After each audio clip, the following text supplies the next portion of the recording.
As a fourth-generation entrepreneur and business owner, I know the grit and grind that it takes to run a business. With Chingon S.A, we're capturing stories from other local business owners and community leaders to highlight them for you, our querido community of San Anto.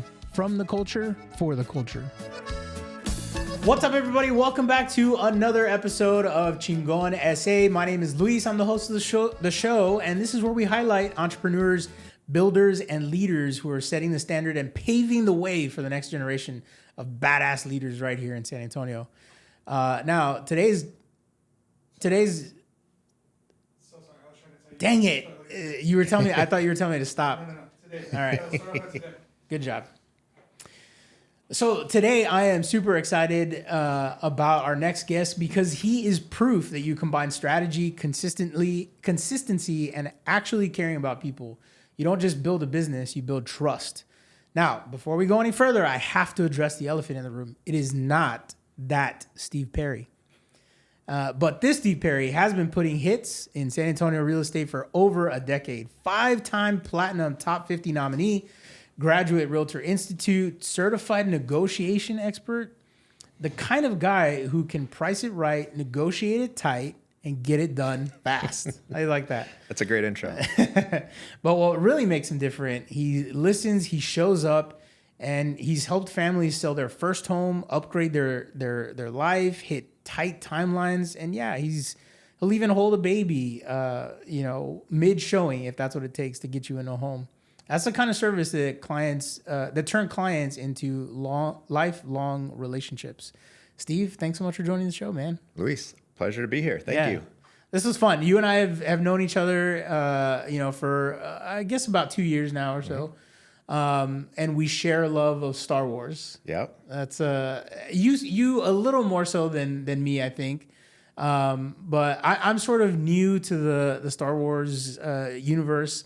It started with my son. I think it was COVID, honestly, when we started like watching all of the movies together, and he got super into the Mandalorian with Grogu and how cute he was and all that kind of stuff. And that was kind of our introduction to that realm. And then it just blew up from there, man. I think as it happens with most people, right?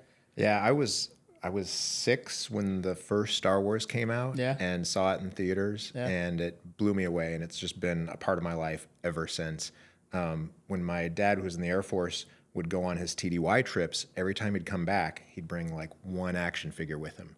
So that was what started the sort of collecting bug, and Nice. And it's like I have that tie to my dad and the movie, and yeah, it's been great. I love it. So are you also like a collector of Star Wars items and things? I do happen to have a few Star Wars items in my possession. What's your favorite one? If you had to pick only one. It's really hard to pick one. I have an actual autograph from Sir Alec Guinness that I got, not in person, but I got it through legitimate auction houses that verify where they are, way back a long time ago, before all of the sort of Star Wars stuff really blew up in the 90s. I used to live in Manhattan in New York. Nice. And there were shows, there were conventions, and there were people that I got connected with, and I got a couple of items that I've now really, really treasured. Yeah. Yeah. Nice. It's very cool. You are not native to San Antonio, but you got here as fast as you could, so we won't hold that against you. Yeah. But you've lived in a ton of places. You grew up in the Midwest. When you lived, like you mentioned earlier, you lived in Manhattan for a period of time. Yeah. And then located in San Antonio. And you've been here now how long? I got here in 2002, Texas 2000, up in Austin for a couple years, and then San Antonio since 2002. Yeah, and real estate is really your sort of second career, because before your first career, you were a writer. Well, marketing and sales. So okay, marketing and sales. Journalism is my profession through college, and I got pulled into marketing and advertising sales. So I've been in the journalism field. Gotcha. And I've worked for Gannett newspapers, Hearst newspapers, and Dow Jones, the Wall Street Journal. Yeah, and Hearst is who owns San Antonio Express News here in town. Yeah. Yeah, I worked for them 2 different go-arounds. Sort of when I first got into San Antonio, I did that for a couple years. I did a stay-at-home dad stint for a few years and then jumped back into that. And it was actually jumping back into that the second go around that I realized that the whole world for newspapers had changed while I was out of the business. And I realized that that wasn't where I wanted to be the rest of my life. And it got me into the real estate side at that point. So jumping into that, what was that moment for you? What was that moment like for you when you decided? I mean, because you're dealing with a lot of times the people's biggest investment, right? Yeah. So what was it for you that was that kind of catalyst moment to say, yeah, this is what I want to do? Well, I think naively I thought, as I think a lot of people do, oh, well, that's something that's easy enough to do, right? Just go get licensed and jump in. I had grown up in a military family, so I moved every 2 to 3 years my whole life. So I was like, oh, I'm familiar with this. Yeah. And I've done a lot of marketing.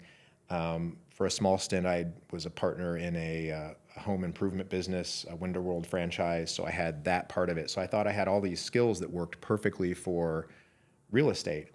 And then it's only after getting in it, and actually only after now being in it over 13 years, that I realized how little I knew jumping in. But what I really enjoy is helping people get from point A to point B, is solving the problems of, are we looking to purchase? Are we looking to sell? And then having now the knowledge to help advise them so they can make the right decisions to do that. Yeah. Speaking of that, you've built a reputation really for listening to your clients and guiding them through that step-by-step process. How do you define leadership in a business where most people are just chasing transactions? It's super easy to get caught up in that, to just look at numbers, to look at how many units you sold, how big the houses were. But at the end of the day, these are people's lives. Yeah. And if you lose sight of that, it's going to be a short career. This business, you will last in it if the people that you've helped are the people that are referring you to other friends and family of theirs. Yeah. That's really the only way to grow in this business. If you aren't doing that, if you aren't actually listening to them and actually helping them and helping them all the way through the transaction and even afterwards, they're going to see it as you're just here to get a commission check and you're done. Anybody can get one sale. The trick is turning one sale into a repeat sale when they're turning around to sell again in 5 years, or that their neighbors have something going on and these people reach out to you and say, hey, I know somebody who's important to me and I want to connect you with them. That's like the ultimate compliment that you've done a good job and really helped them. Yeah. I think you and I are in parallel industries in the sense that I feel like the bar is kind of low. The bar of entry is kind of low for people that want to come into our field, right, and do what we do. But I think that there's a there's a misconception about both of our industries that everybody who is doing what we're doing is on the same playing field, and it's just not right. That's just not true. No, absolutely.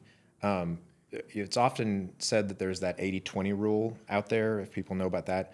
I would say in real estate, it leans even heavier, maybe 95-5, so that 5% of the realtors are doing 95% of the active heavy lifting. There are over 14,000 licensed realtors in San Antonio right now. The average number of transactions that those realtors do every year is 1 transaction a year. Wow. The rest of us who are doing 20, 40, 50, 100 are the ones doing all of the majority of the business. Yeah.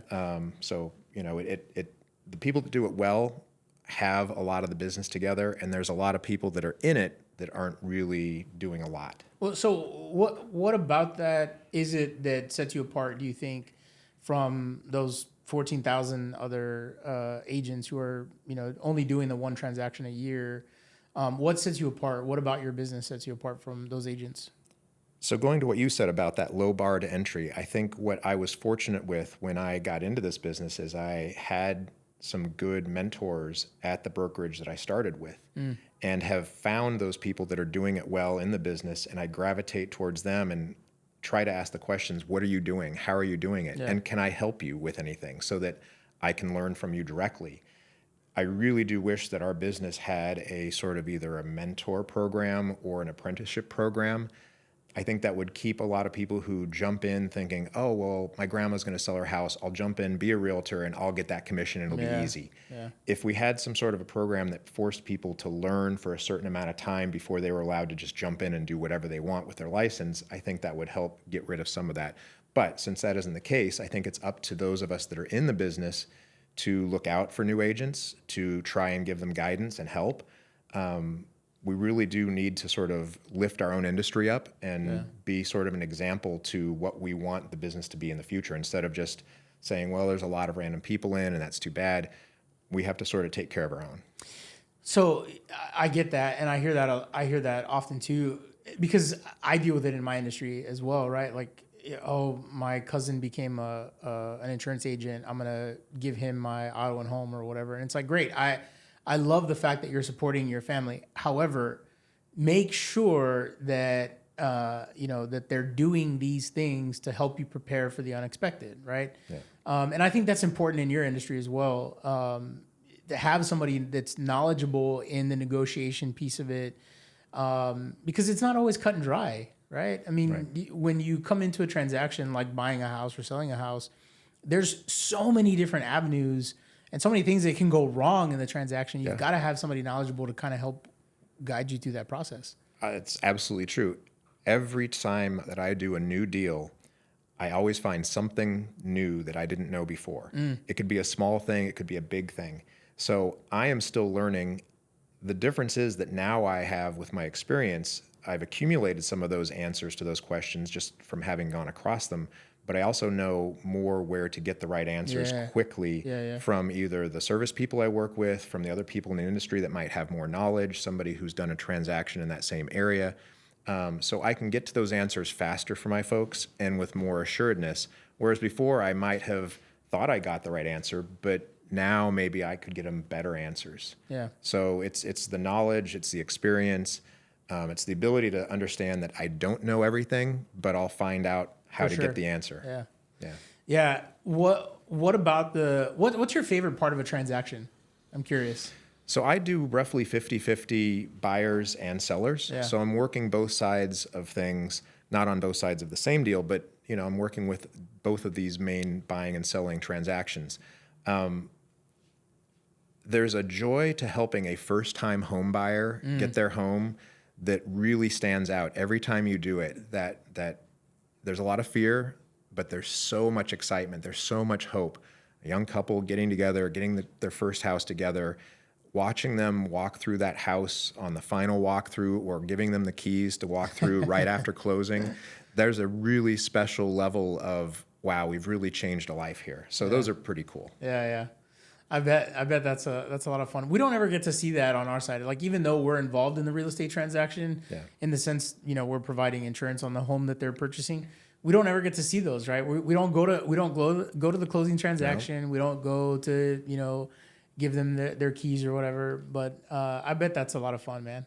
So one of the things that I've learned to do on occasion, especially on those when you're helping the home purchase, is do the pop by a week after, or do the pop by during the first week, or on the day that their movers are coming, and bring over some pizzas, bring over some coupons so that they can get something fixed or repaired, maybe a gift card to Lowe's or to H-E-B, they're new in town. And those are things you could do too. And even though you're not part of it, that would be something that, it would really stand out, because not everybody does that. Yeah. A lot of people do end at the point that the keys are handed off and you stay in contact, but, swinging by that first week, how's it going? How's everything? Can I help with anything? It goes a long way. Yeah, for sure. And it speaks to the value that you put in that relationship, right? It doesn't just end with the transaction, at the closing table. It's, hey, I really do want to ensure that, I helped you make a confident choice. Yeah. Right. Absolutely. Because it's a huge investment for people when they're buying a home. But speaking of, let's talk about that process for just a minute. What, for somebody that is maybe thinking about buying a house, whether it's their first time, whether they're looking to upgrade, maybe even downsize, maybe somebody going into the second or third part of their life, right? And they're looking to downsize a home. What advice do you have for somebody, who's looking to make that change? what's the first step that they should be taking? What should they be thinking about? So the first thing they want to think about is, what am I qualified to purchase? And so step one is really connect them with a quality lender, whether that's somebody that they already currently have a bank with, that already has a program that can easily give them a pre-qual letter, or whether they need to actually talk to somebody in person locally. I always think it's a good idea for everybody to get 2 or even 3 quotes from different lenders, shop the rates, shop the service. Once we know what they're good for, then we can really start thinking about what's the next step of what do we want to get, where is it? Because the worst thing you can do is run out, especially as a new agent, and say, I've got these buyers, they're excited, they want to go see this house. You jump in the car, you go show them the house, they love it, and now they're ready to buy, and then you find out they can't afford it. Yeah. And it's crushing because now they're chasing a ghost. They know what they want, and they can't have it. Yeah. So you're doing yourself a disservice if you ever start before getting that step one, which is figure out what they want to get. Then the next thing is sort of look at where they want to be, what kind of lifestyle. Is there a kind of community they want to be around? Is there a certain part of town? Are they downsizing? Is this a forever home, or is this just another step that they're going to be in? Because many homes, everyone thinks that the home they're in is going to be the last home they're in. Everyone is like, I'm done moving, this is it.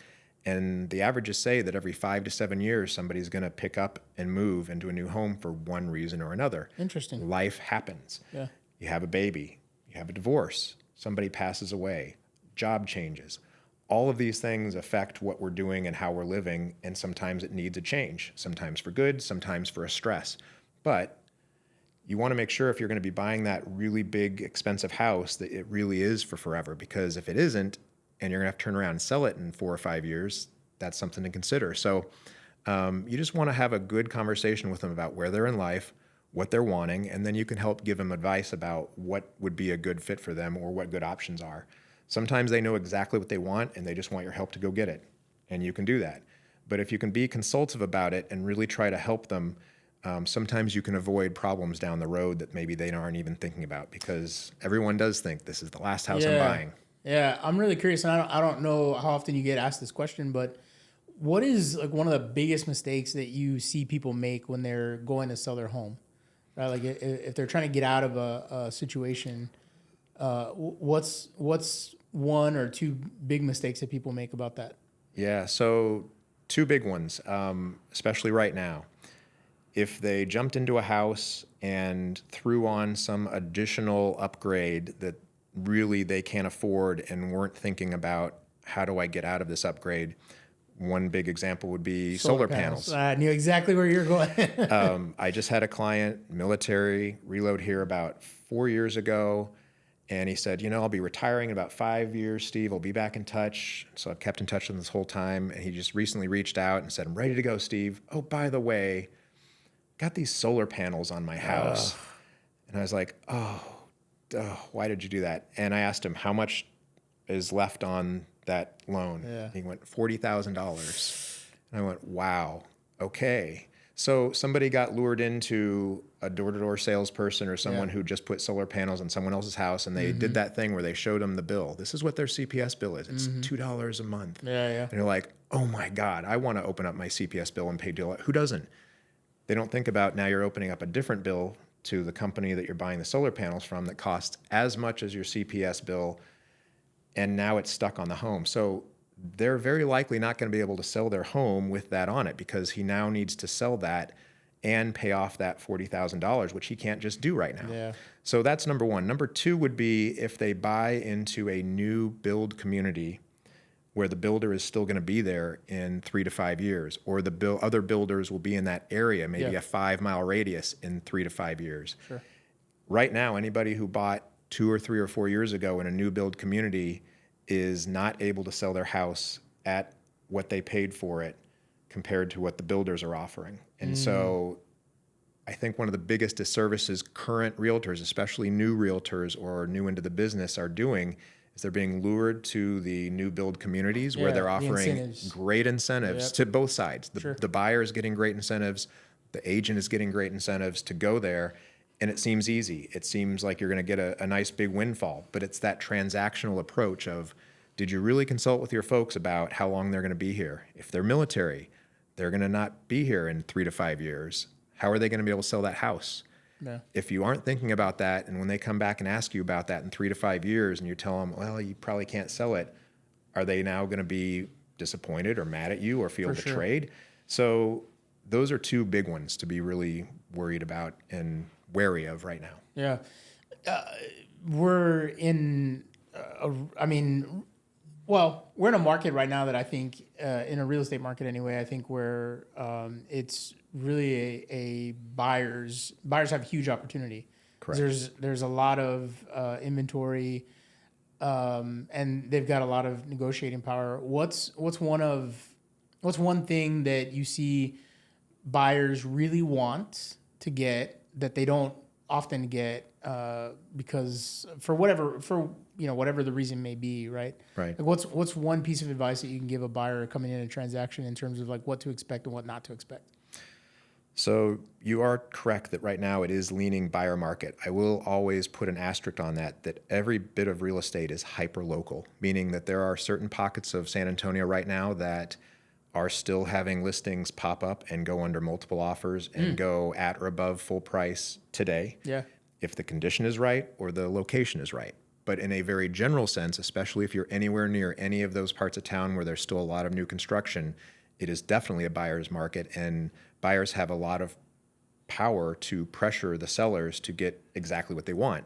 What I'm seeing buyers want right now is perfect condition and or upgraded condition. So there's a lot of homes on market right now that are good. They're fine. They were builder basic at the time, but still good. Very good homes. Yeah. You know, tile, everything finished off, nice and new. We could be at almost any price point. Those homes now, 5 years old, 10 years old, 15 years old, are still just fine, but they're not updated and they're not spanking new like what's up the road. Yeah. So homes that have updated kitchens, updated primary suites, or have something that's unique to it, a special lot, a large lot, or maybe a pool. If you have any of those things, you're more likely to go off the market faster, really? Even in a tighter market. Yeah. Yeah. Yeah, that's interesting. I didn't think that those things, they seem simple enough, right? But those things didn't. I never thought that those things would attract the buyer so much more to a piece of property. I'm thinking particularly about a pool. Yeah. Some people, I feel like a pool is kind of one of those like hit or miss. Like you either really want it or you don't. No, certain buyers know they want pools, Gotcha. And we're in Texas. During COVID, the price of a pool shot up a lot, Yeah. and you could almost add dollar for dollar that to the price of a house. Wow. So that's been coming down. Before COVID, your price of your pool house compared to the exact house, if it was right next door, was maybe 20, 30, 40 grand difference, depending on the nicety of the pool and how big it was. Yeah. That's come down some, even a little bit more. But if there's anybody who's looking for a pool, there's a much smaller number of houses with pools. So any of those that have that are going to stand out and usually be some of the first looked at. So it doesn't guarantee that you're going off the market, but it does help as far as a feature that's unique. Yeah. And if it's in good condition. Pools that are over 10 years old, there's just a general level of maintenance on them that you just want to be careful of. Yeah. Brand new pools up to 10 years old, they're kind of run kind of bulletproof for a while, a little bit of maintenance and that kind of thing. After that, there's a lot of maintenance. And then if they're really old, you got to be careful of an old pool. For sure. Yeah. Yeah. One thing I remember a few years ago, like when the market was booming, one thing that I noticed that buyers were doing was skipping the inspection. Yeah. And man, we wrote a ton of home insurance during that period, during that boom. And I would tell homeowners all the time, please don't skip the inspection. Yeah. Please don't skip the inspection. No, there was so much competition that if people even wanted to have their offer considered, that was the only way in the door. Yeah. And it's a scary, scary thing to think about buying sight unseen. They hopefully had walked the house and at least had a rough idea of some surface stuff. Yeah. But, a home inspection is very important. And in fact, as we get further into looking at how San Antonio sits geographically and the different types of soil types we have, I've been leaning into that, getting a beyond just your sort of home inspector inspection is very important. For instance, if you were over in the Windcrest area or Cibolo Shirts area, that soil moves a lot. And one of the things that I've learned over the years is that a home inspection is going to catch all the surface stuff, but most home inspectors are not doing a pipe test of your plumbing. When those houses move, when you see those areas with all the kind of wobbly streets and pavements that have cracks in them, foundations start moving and cracking too, and all that plastic plumbing under the house is cracking. And if you don't think to look at it, you may have a big problem under your house that you don't even know about. So I've been in certain parts of town strongly encouraging my buyers to get a static test from plumbers. Really important to look in there and know when and where that's appropriate. Stone Oak, maybe you don't have to consider it as much because that's not moving very much, but there are a lot of parts of San Antonio where they are. Yeah. And I mean, I think even in parts of town where there are older homes, pre-owned homes, where you have a lot of trees in the yards, right? Because a lot of the plumbing obviously runs in the ground, and what people may not realize is that, yeah, sure, maybe the plumbing under the foundation is fine, but what about the drain lines coming out in front of the yard where the sitting next to the tree? Is it going to have roots growing in it, like that kind of thing? I mean, we've seen that on our side too, where people want to, call, and those fixes are not cheap, man. No. To have somebody dig up your sewer drain going from the main drain out to your home, that's easily a $10,000 job. And if you're not prepared for that, at least, I mean, sure, if you're buying a property and you do the inspection, and the inspection will tell you, hey, there's a problem here. It's maybe it hasn't penetrated all the way through yet, but there's maybe what do they call it? Like a lump, a belly. A belly. There you go. A belly in the piping that you've got to be prepared for. At least you've got some time, right? Right. But if you're not getting those things looked at, you're going to run into a problem that you are completely unprepared for as a homeowner. Right. And I've been finding, because I recommend to some of my folks, we find these things that homeowners don't think are issues. You can have these homeowners that are very proud of their homes. They think everything's perfect, minor things here or there. And you present them with a static test that fails, and their mind is blown, and they're angry at you. What did you do? Did you break my plumbing? Right. And no, this is what happens, but people don't think about it. Right. And if I did a disservice to my buyers and let them go through this process without at least recommending that they think about these things, what happens when then they go to sell that house in 7 years, and that buyer agent encourages them to do that, and they come back with a failed test, and they're looking at me like, well, Steve, why didn't you recommend to do this?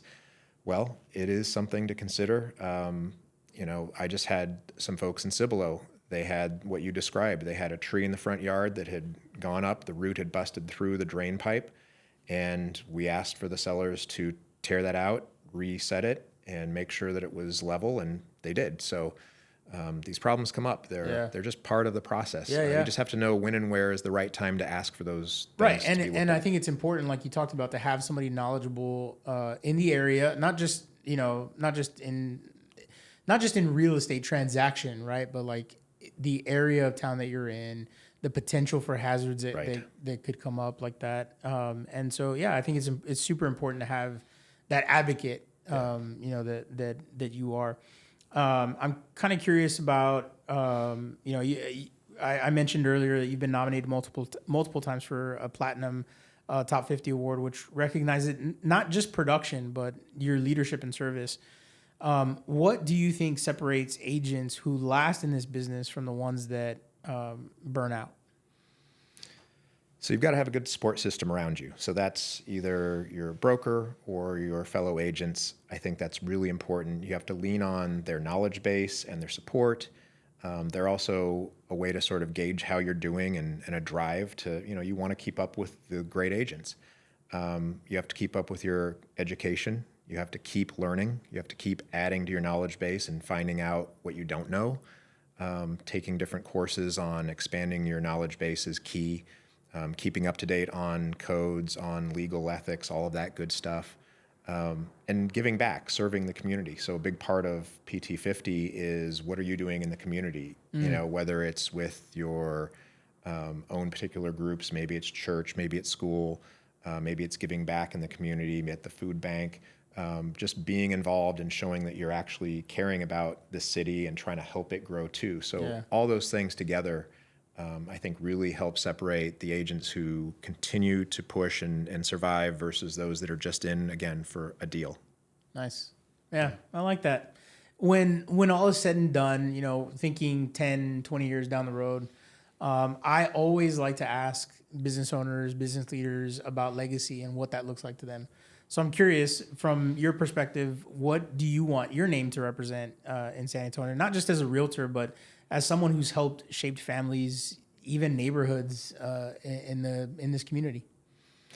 I hope it's just remembered to be that I was part of helping make lives better. Yeah. That whether it's on the real estate side or on just the living side, because the house is the house, but it's the people. Yeah. And it's the community that makes up all the people. So if I could be known as someone who helped them, sure, in the transaction, but just getting through life, being here, being connected, giving them recommendations on great places to be, telling them about my experiences around town, showing them where I've done volunteer work and why it works for me, all those things together. So I think it would just be being remembered for helping people sort of get to their best life. Yeah, I love that. That's awesome.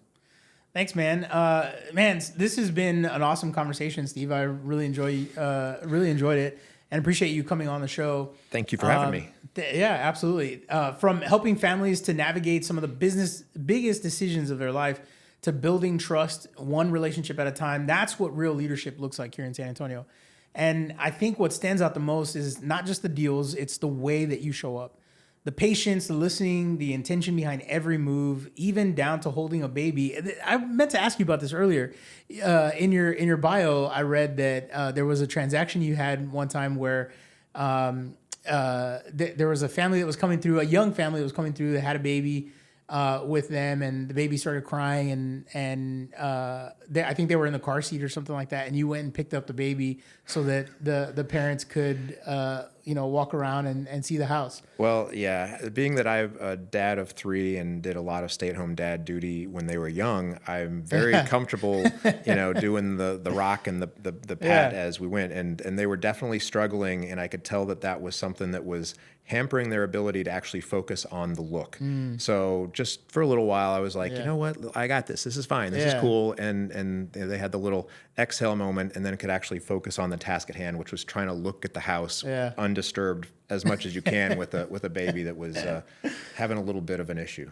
I would not do that. That is not me, man. Babies scare me. I don't want to. I barely could have even done that with my child. So that's different, and I appreciate you for that. I don't do it on all my transactions, but that day it needed to be done, and it certainly helped. Well, if you're in San Antonio and you're looking to buy, sell, or just figure out your next move, or maybe you need a babysitter, I don't know. Steve Perry is someone that you want in your corner. And to everybody tuning in, this is exactly what we do. This is Chingon S.A. We are highlighting entrepreneurs, leaders, and the people who are really out here building something bigger than just themselves and paving the way for the next generation of badass leaders here in San Antonio. If you got value from this episode, do me a favor, please share it with somebody who needs to hear it. And until next time, keep showing up, keep building, and keep Chingon, San Antonio. Thank you so much for tuning in. We'll see you guys next week. This has been an LIS Studio and Serafina Digital production. Be sure to like and subscribe to the show on your favorite platform, and tell a friend about the show by sharing this episode on your Facebook and TikTok. If you're a business owner, entrepreneur, or someone doing really cool things in San Antonio and want to get your story on our show, email us at luis@lealinsurance.com.